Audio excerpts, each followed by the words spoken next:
Փառքնեջդեհին այս եթերը նվիրում եմ անտարբերներին, հիասթափվածներին, քաղաքականությամբ չհետաքրքրվողներին, որոնց համար պատիվ չէ հետաքրքրվել քաղաքականությամբ, որովհետև իրենք քաղաքականությունը համարում են անբարոյականություն։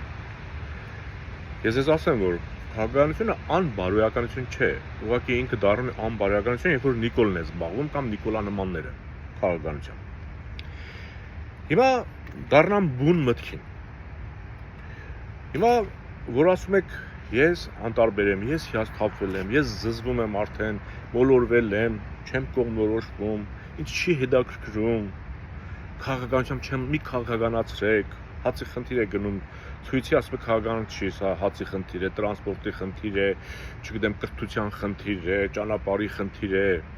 դրանք ոչ մեկ ըստ իրեն քաղաքական չէ, բայց այդ ամեն ինչի լուծողը քաղաքական ղեկավարն է, որին ինքը ընտրել է, այսինքն զբաղվել է քաղաքականությամբ, երբ որ դու գնում ես ընտրության, դու արդեն քաղաքական լիդեր ես ընտրում, այսինքն դու զբաղվում ես, քեզ հետաքրքրել է, թե ով պետք է դառնա այդ մարդը, քո կառավարիչը, ու դրանից հետո ընտրելուց հետո որ դու չես հետաքրքրվում, ինքը քեզ կործանում է, օրինակ բերեմ, անտարբեր մարդ կամ հիասթափված մարդ կամ քաղաքականությամբ չհետաքրքրվող մարդ, պատկերացրեք, դուք սրճարանում նստած եք, վայելում եք ձեր սուրճը եւ երաժշտություն եք լսում ու հանկարծ մի հրթիռ ալիևի կողմից ուղարկում են հենց ուղիղ ձեր սեղանի վրա։ Ճիշտ է, դրանից հետո դուք չեք կարող որից է եզրահանգում անել, ճիշտ ու սխալ անել,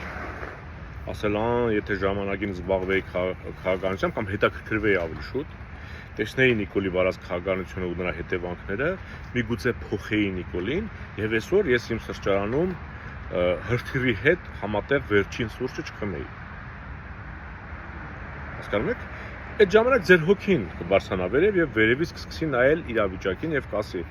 այս այն անտարբերության հետևանքներ։ Այն հիասթափության Գիտեք, լինել անտարբեր հիասթափված, թշնամիներով շրջապատված երկրում, անտարբեր, հիասթափված, քաղաքականությամբ չհետաքրքրված, նշանակում է լինել անպաշտպան։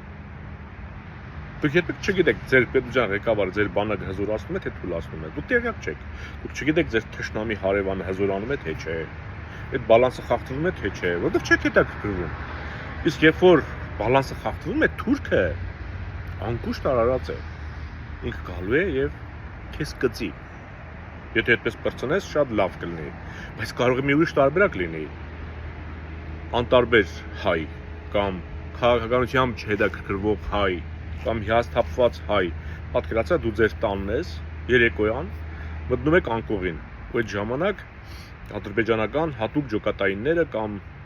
դեսանտայինները կամ բանակը ներխուժում է Հայաստան եւ մտնում է ձեր գյուղը կամ քաղաքը, մտնում է ձեր տուն։ Մտնում եք քո ննջասենյակ, դու ինչ ես անելու, պետք է ասես, տղերք, ես ոչ քաղաքականությամբ հետաքրքրվում եմ, ես անտարբեր եմ, ես հիասթափված եմ, ինձ չի հետաքրքրում, ելեք ռադղ եք իմ տնից, ու թուրքերն էլ, այդ զինվորները հելնելու են, ասեն, այ մարդ, այս մարդ շվեցարացի է, էլի, իրան ոչինչ չի հետաքրքրում, գնացինք, այս մարդուն ձեր տալ չի կարելի։ Թե վզից հետ կբռնեն անկողնուց կհանեն, քո աչքերի առաջ, ինչ-որ մեկը գտգլորվի կմտնի անկողին կնոջդ կողքին, քո աչքի առաջ։ Ասենք օրինակ անտարբեր մարդ, դու տենց սցենար պատկերացնում ես, թե չէ, ունենալով թուրք հարևան եւ ունենալով Նիկոլի պես վարչապետ։ Հələ մտածեք էլի, սա շատ կարևոր հարց է, սա շատ ծանր հետևանք ունեցող հարց է, սա կարող է ուղեղը շարժել, էլի, հասկանում ես։ Դու ունես մի ղեկավար, որը բանակը թուլացնում է, կրթությունը ավիրում է, հոգևորը ոչնչացնում է, կյանքը դժվարացնում է, տնտեսությունը քայքայում է, ու ստանում է բարձր աշխատավարձ, պարգևավճար եւ ոստիկանական պետություն է ստեղծել, որ վաղը վերջնահաշվակ, երբ որ Ալիևին վերջնական ասի ամեն ինչ պատրաստ է, ոչնչացրել եմ, ել հնարավոր չի դիմակայելու, մեզ չեն դիմադրի, կարող ես ներս գալ,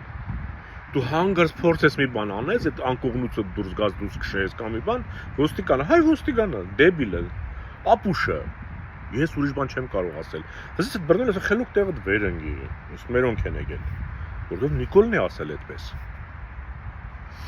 Սա լուրջ մտածելու տեղիք է տալիս։ Հասկացեք ինչ եք անում։ Եվ վերջում այս թատրոն կրկեսը որ կա, որի ավարտը ես չգիտեմ ինչու կանխատեսում եմ, որ այս ամեն ինչը պատտում են, որ վերջում կան կպնեն Բևերին, որովհետև թուրքերին միակ անհանգստացնող քաղաքական ուժը Հայաստանում դա Բևերն է։ Նրանք ռևանշից են խոսում, ազգային ամուսնությունից են խոսում, չգիտեմ, ես ինչ այդ ամեն ինչը իրենք պատկերացնում են Բևեր։ Ոչ Դաշնակին, ոչ Հանրապետականին, ոչ Բարգավաճին, ոչ Մեգելին, ոչ մյուսին։ Ես այսպես եմ պատկերացնում։ Ու այս երևույթը ես նմանեցրեցի, երբ որ Լևոնը ուզում էր Դաշնակցության կուսակցությունը, գործունեությունը Հայաստանում արգել էր, չէ՞, նստեց երկար բարակ ինչ-որ բան կարդաց, թե ինչ են որոշել անել դաշնակները, դրա համար ես իրենց փագում եմ։ Այն ժամանակ մենք զարմանք ապրեցինք, ցավ ապրեցինք։ Դու մի ասա խաղ էին խաղում։ Ոնց որ հիմա Նիկոլն է խաղում։ Հետո պետք է պարզվեր, որ ռուս հատուկ գործակալ գնդապետ էր, գեներալ էր։ Մարդը ասեց, որ դեռևս 75 թվին 1970 մեզ հաջողվել էր Դաշնակցությանը վերցնել մեր, այսինքն Դաշնակցությունը այն ժամանակ խորհրդային միությունում չկար, Սփյուռքում էր։ Մարդը խոստովանեց, որ իրենք աշխատանք են տարել եւ Դաշնակցությունը 75 թվից արդեն իսկ Կրեմլի գործակալական ցանցի մաս է կազմել։ Բայց մենք 90-ականների սկզբներին վատ էինք զգում, ասում ենք, վայ Դաշնակցության էս ինչ արին։ Հետո եկավ Քոչարյանը, Դաշնակներին բերտից հանեց, դարձրեց էլ չասեմ իր ինչը եւ մինչեւ որս իր եսիմ ինչն է եւ որտեղ Քոչարյանը, այնտեղ Դաշնակները, որտեղ Պուտինը, այնտեղ Դաշնակները, որտեղ Էրդողանն ու Պուտինը, այնտեղ Դաշնակները։ Մտածեք ինչ է տեղի ունենում։ Իսկ անտարբերներ նախորդ ասածս չմոռանաք։ Շնորհակալություն ուշադրության համար։